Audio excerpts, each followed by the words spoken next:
Sabe aquele antigo conselho materno que geralmente é usado quando a mãe ouve do filho ou filha: "Mas mãe, todo mundo vai." E a mãe retruca: "Você não é todo mundo." Então, esse mesmo conselho pode ter uma aplicação muito mais ampla e é sobre isso que a gente vai conversar hoje.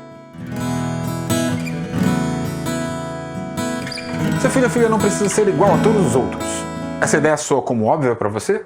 Mas muitos de nós, pais e mães, acabamos negando essa ideia na hora de tomarmos decisões sobre a que coisas vamos expor nossos filhos ou o que vamos falar para eles ou colocá-los para realizar.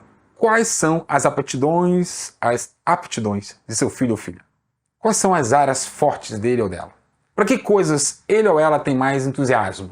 Quais coisas seu filho não precisa de ser lembrado ou estimulado para fazer? Tem alguma coisa que parece ser a paixão do seu filho ou filha? Nós nascemos com algumas características de fábrica. Eu tenho 3 filhos e é muito claro para mim que cada um deles nasceu com um conjunto de características bem diferente um do outro. Posso observar isso também na vida dos meus 3 sobrinhos e na vida de milhares de meninos e meninas que acompanhou ao longo das últimas décadas. Numa mesma família, com os mesmos pais, os mesmos sistemas de ensino formal, mesmas disponibilidades de entretenimento, circulando nos mesmos ambientes sociais, cada filho meu se moveu para uma direção diferente. Desde muito pequenos, eles manifestaram gostos diferentes, personalidades diferentes, habilidades diferentes, facilidades para coisas diferentes, entusiasmo para itens diferentes, e há também aquelas características negativas que parecem vir de fábrica. Já vi crianças com meses de idade manifestando inclinação para ira. Criança que ainda não havia aprendido a falar, manifestando inclinação para mentira. Criança ainda muito pequena manifestando inclinação para o rancor e outras coisas semelhantes que podemos classificar como fraquezas, por exemplo. É verdade que algumas experiências em vida podem incutir em nós alguns gostos ou inclinações virtuosos ou viciados, mas um conjunto desses elementos virtuosos e dessas inclinações ao vício parecem nascer com a gente. Isso quer dizer que desde o momento em que nasceu, seu filho ou filha não era igual a nenhuma outra criança. Desde o nascimento havia algumas coisas que para ele ou ela seriam mais difíceis do que para a média das pessoas e algumas coisas que para ele ou ela seriam mais fáceis do que para a média das pessoas. Um dia desses estava conversando com um grupo de mães sobre como motivar os filhos e o grande segredo para motivar os nossos filhos, que a gente estava conversando sobre isso, é justamente trabalharmos em favor das direções em que eles estão inclinados, muitas vezes de fábrica. Para isso você vai precisar investir um pouco mais de si em observar com cuidado os sinais que o seu filho ou filha dá de suas áreas fortes e fracas, de suas inclinações. Você tem feito isso? Com o nosso primeiro filho, apesar dos claros sinais que ele dava desde muito pequenininho, demoramos um pouco mais para compreender suas inclinações e para que coisas elas estavam apontando. Mas depois, com nossas 2 filhas mais novas, foi um pouco mais fácil. Digamos que você perceba que o seu filho não mostre nenhuma inclinação aos esportes. Trabalhar seguindo as inclinações do seu filho seria não insistir nessa direção, apesar de fazer uma atividade física ser uma coisa saudável. Essa tomaria uma parte menos importante da agenda dele. Seria apenas para a manutenção da saúde. Mas digamos que ele mostre um gosto ou uma facilidade para contar histórias, trabalhar seguindo as inclinações, seria dar a ele estímulo para desenvolver isso, que ele está mostrando que é fácil, prazeroso, natural para ele. Ajudá-lo a crescer na leitura e escrita e na organização das ideias seria uma boa opção. Observando os pequenos sinais e inclinações, nos demos conta que uma de nossas filhas era muito habilidosa no manejo das regras da língua e era muito fácil, natural e até prazeroso para ela encontrar e corrigir os erros nos textos e nas falas das pessoas. Por isso, demos a ela a oportunidade de realizar uma experiência de participar da revisão de um livro. E com isso descobrimos que além de ser fácil e natural para realizar aquilo, ela teve um excelente desempenho nisso mesmo com ainda 13 anos. No lugar de ficar atordoado ou atordoada, levando seu filho ou filha para diversas experiências e atividades, invista mais de você em observar os sinais que seu filho ou filha está dando de quais são as suas inclinações e trabalhe na direção dessas inclinações. Mas Jota, todos os filhos dos meus amigos fazem luta e todas as filhas dos meus amigos fazem natação. E o que tem? Seu filho não precisa ser igual a todos os outros. Agora não podemos confundir facilidade ou dificuldade para alguma coisa com interesse ou desinteresse para alguma coisa. É possível que seu filho tenha interesse em algo, mas ao mesmo tempo tenha dificuldade nisso. É possível que seu filho ou filha não tenha interesse em algo e ao mesmo tempo tenha facilidade nesse algo. E haverá um conjunto de coisas que seu filho ou filha terá que fazer, mesmo não tendo interesse. Isso por conta das necessidades do nosso tempo.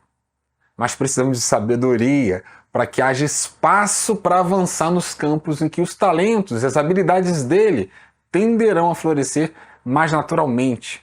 Eu não preciso motivar meu filho mais velho para escrever, só preciso dar oportunidades. Eu não preciso motivar a minha filha mais nova para cozinhar, só preciso dar oportunidades. E nem preciso motivar minha filha do meio para revisar, também é só necessário dar oportunidades. E você precisa descobrir para que coisas positivas seu filho vai precisar apenas que você dê oportunidades. Uma outra coisa que eu não poderia deixar de falar sobre esse assunto é a nossa tendência de fazer comparações. Você já ouviu alguém falando assim: filho, por que você não é como seu irmão? Ou você é muito melhor que seu primo? Essas comparações são famosas. É uma prática muito comum e que tem potencial de ser bem danosa. Você pode fazer seu filho ter raiva da criança a quem você o compara por ser melhor em algo que ele.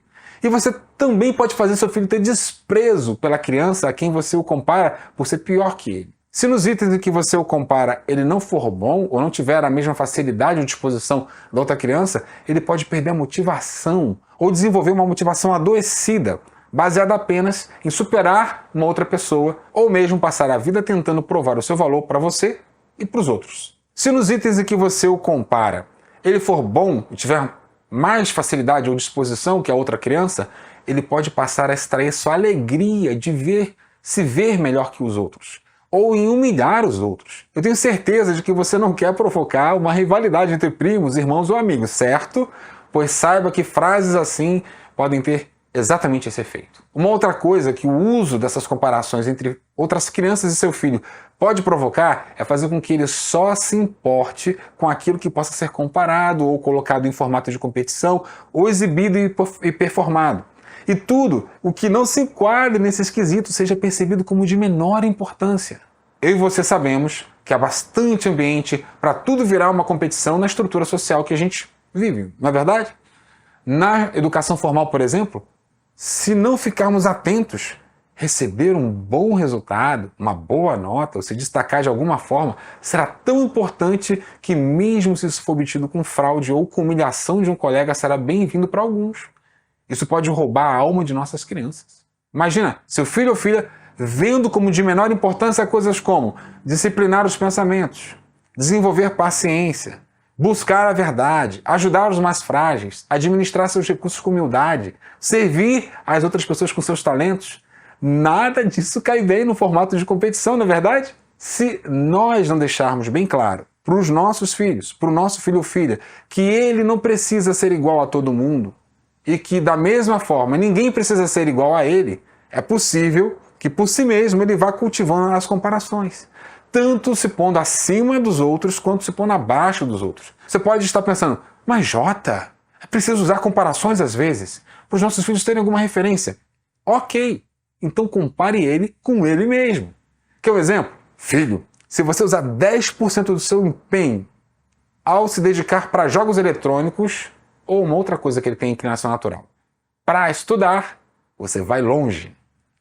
Daí você pode ter uma boa conversa sobre o que é empenhar-se em algo e o quanto ele já sabe fazer isso e que benefício ele pode obter se direcionar isso para outras áreas. Pode ser uma comparação saudável também se você, de forma honesta, comparar a sua trajetória ou de algum familiar que fez boas escolhas.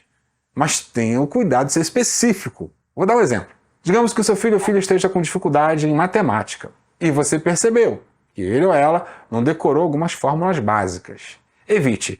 Por que você não é como eu, na sua idade, que sabia todas as fórmulas? Que tal mudar isso para... Quando eu estudava essa matéria, eu precisava decorar as fórmulas. Você já tentou fazer isso?